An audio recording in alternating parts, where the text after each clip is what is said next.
Welcome. In this video, I will show you how to change DPI settings on your Motorola Moto G10 smartphone. First of all, on your device, go to Settings and then open Display. Here in Display, open Advanced section and then scroll down to settings like font size and display size.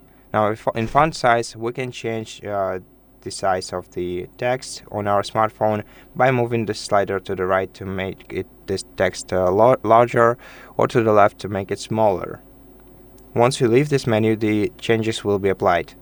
And the same with the display size. So in the display size, either move the slider to the right, check the preview of different elements of your display at the top, and so once again to the right makes it larger, to the left makes it smaller.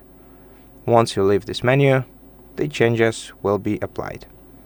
And that's how you do it. So thank you so much for watching this video. If you liked it, please consider subscribing to our channel, leave us a like in the comment below, and I'll see you in the next one.